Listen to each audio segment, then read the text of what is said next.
hati nurani kalian. Camkan itu. Saya tidak butuh jaksa yang tidak bermoral. Yang saya butuhkan adalah jaksa yang berpintar, bermoral, dan berintegritas. Keluar kalau kalian tidak lakukan itu. Camkan apa yang saya katakan. Rasa keadilan tidak ada dalam buku, tidak ada dalam teks undang-undang, melainkan ada dalam hati nurani kalian. Camkan itu. Demi Allah, ada dua malaikat saya. Ya Allah, Mas Aiman, tanya ke ibu-ibu itu. Demi Allah, ada dua malaikat yang mencatat. Seandainya saya bohong, saya mendapatkan ini, kafir saya keluar dari Islam. Penting juga. Dari mana bilang tidak ada? Bukan, tadi sepertinya kembang soal masalah ini begitu masuk begini jadi berantakan. Enggak berantakan. Kita lihat. Ini masalah keadilan. Karena masalah keahlian dari tiga orang ini memiliki keahlian di bidang masing-masing, ya berkembang silahkan, nggak apa-apa. Bukan karena uang. Bukan karena uang dan tidak ada uang. Jadi tolong itu penting disampaikan. Jangan dikan. Kita sendiri mengeluarkan pribadi. Kantor saya juga digunakan. Jadi bukan cuma kantor Egy Sujana. Kantor saya ini digunakan juga. Prokes di saya, makan di tempat saya juga. Penting ini. Boleh jadi, Anda jujur Bung Azam? Sangat jujur ini. Iya. Anda selama setahun ini habis berapa sih? Oh ya, kalau dihitung, wah berapa banyak sekali pribadi. Oh enggak. Kita nggak bicara M lah. Ratusan juta. Ya oke lah, ratusan. Itu Ratusan juta? Iya. Dan itu uang pribadi Anda? Pribadi. Demi Allah, ada dua malaikat saya. Ya Allah, Mas Aiman, tanya ke ibu-ibu itu. Demi Allah, ada dua malaikat yang mencatat. Seandainya saya bohong, saya mendapatkan ini, kafir saya keluar dari Islam. Bung Aiman. Kurang tegas gimana ini? Kurang jujur gimana? Jadi duit pribadi. Iya, kalau dihitung ya, bergulirnya waktu. Jadi bukan 1 tahun, lebih bergulir kita ketemu makan bersama. Misalnya seperti bus waktu ke Solo. Oh itu sumbangan, ya sumbangan Arif ya. Ya sumbangan. Patungan semua. Luar biasa lah ini. Jadi kalau misalnya ditunjuk ada dana yang ngomong begitu itu mulutnya kurang ajar. Ingat, sampaikan kepada masyarakat, saya siap untuk ladeni ya dengan taruh nyawa. Sudah waktunya masyarakat harus mulai. Hukum dipermainkan, saya akan hadapi dengan taruhan nyawa. Siapkan hukum tembak dan peti jenazah kalau mau kriminalisasi saya, karena saya pasti akan melawan. Sebagai putra Tamalaki, saya siap untuk melawan terus. Ingat, lihat bagaimana mungkin hakim bisa dipesan putusannya. Bagaimana mungkin hakim yang digaji oleh negara pakai uang rakyat bisa-bisanya hanya bisa menipu masyarakat. Ini saya Guntur Lareba, aktivis hukum pejuang kebenaran. Dari mimbar Mahkamah Kebenaran saya siap bertanggung jawab. Sekarang ini ya masyarakat banyak yang divonis belum tentu bersalah. Ya hanya dengan gampang mereka bilang salah input. Ya salah input berarti banyak salah input selama ini. Jadi saya siap bertarung. Ya ingat. Kalau rakyat diminta bawa ijazah pas daftar kerja, tapi kalau presiden ditanya ijazah pas sudah jadi mantan. Semua bermula dari Bambang Trimulyono yang menuduh ijazah Jokowi palsu.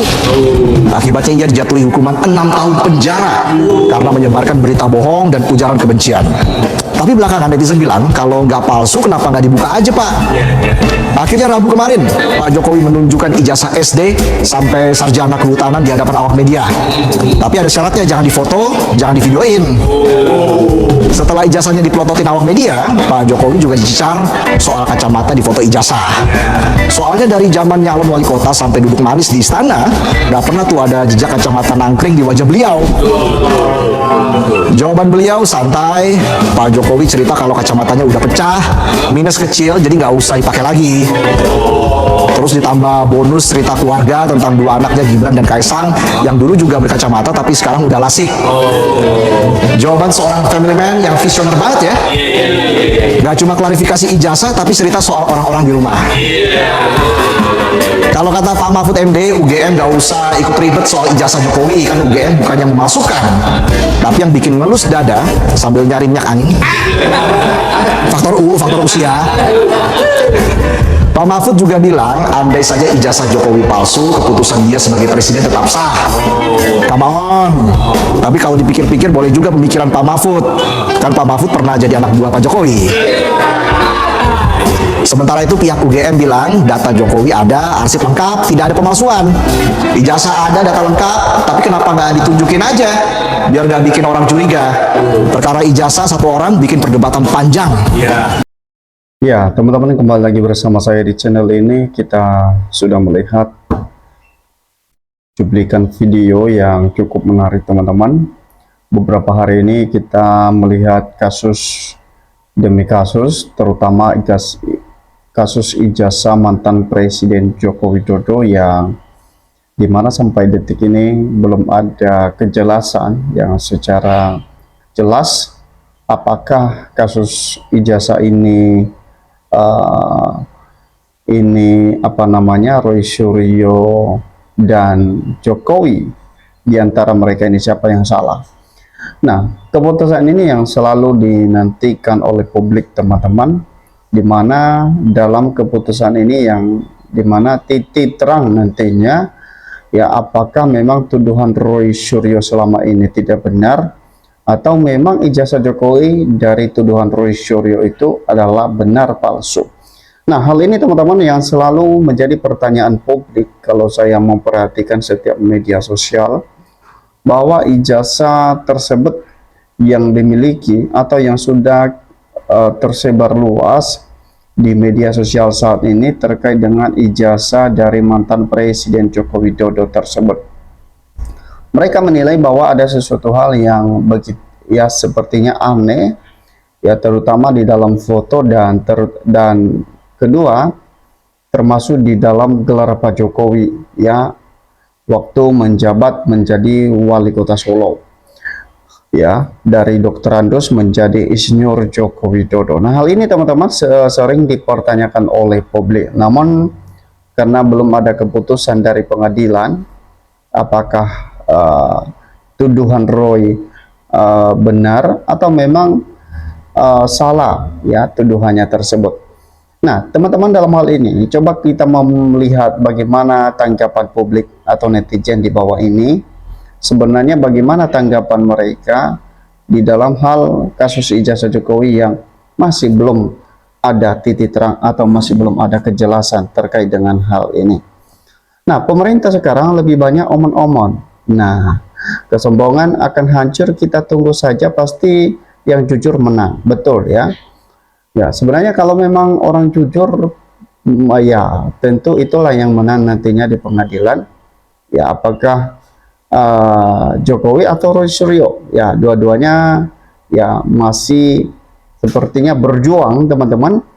Ya, sebenarnya bukan berjuang ya. Kalau misalnya Jokowi itu mau menunjukkan ijazahnya, ya nggak mesti harus berjuang. Roy Suryo ini yang sebenarnya berjuang untuk membuktikan ijazah Jokowi itu asli atau palsu. Nah, sebenarnya Jokowi itu sebenarnya ya tinggal menunjukkan aja hal yang cukup sepele ya menurut saya. Indonesia jadi hukum rimba, siapa kuat uang banyak yang menang. Nah, inilah yang menjadi persoalan ya. Saya percaya kalau kubu Bang Roy Suryo CS itu pada amanah karena beliau punya iman. Oke, penjilatnya orang-orang bodoh diperbudak uang padahal tahu uang itu dari tipu-tipu. Sadarlah semua para pejabat yang jolim dan hidup tidak ada yang abadi. Jujurlah, adili Jokowi dan keturunan serta termulnya yang menghabisi duit negara atau rakyat. Hukum berlaku hanya untuk orang-orang yang tidak punya duit. Ya, komunis selalu berbuat dusta dan alhamdulillah tegas untuk semua penegakan hukum. Dari kelak-kelok sudah kelihatan ya, benar-benar orang sakti luar biasa.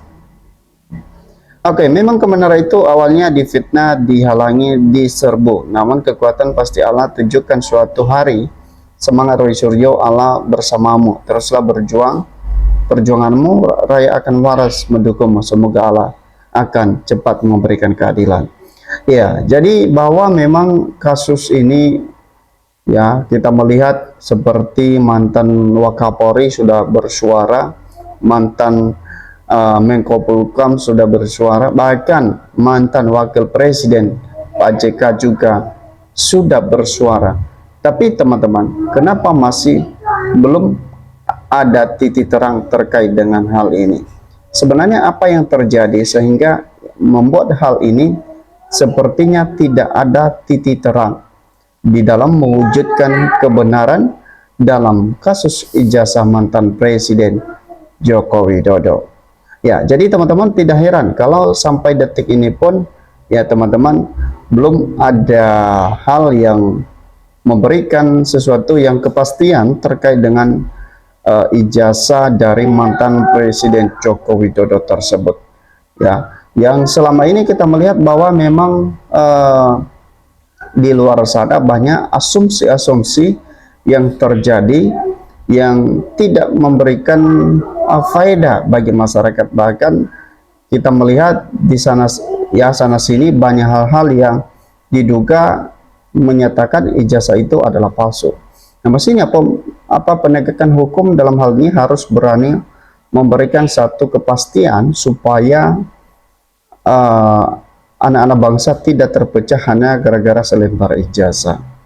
Ya, bahkan kalau kita melihat dari awal sampai detik ini, ya, anak-anak bangsa terpecah karena hanya berbeda pendapat terkait dengan ijazah dari mantan Presiden Joko Widodo yang katanya asli, tapi tidak pernah ditujukan dan tidak pernah diperlihatkan. Hal ini yang membuat masyarakat Indonesia itu sebenarnya, ya, atau publik itu begitu, ya, prihatin ya terkait dengan penegakan hukum kita yang sampai detik ini tidak berani bersikap tegas, ya, mengambil langkah supaya kegaduhan-kegaduhan ini segera dihentikan. Nah, jadi apakah nanti pengadilan ini bersikap netral dalam hal ini untuk supaya publik juga puas terkait dengan hal yang diungkapkan dalam kasus ijazah tersebut. Nah, jadi teman-teman, itu saja. Bagaimana menurut Anda? Sampai ketemu di posting.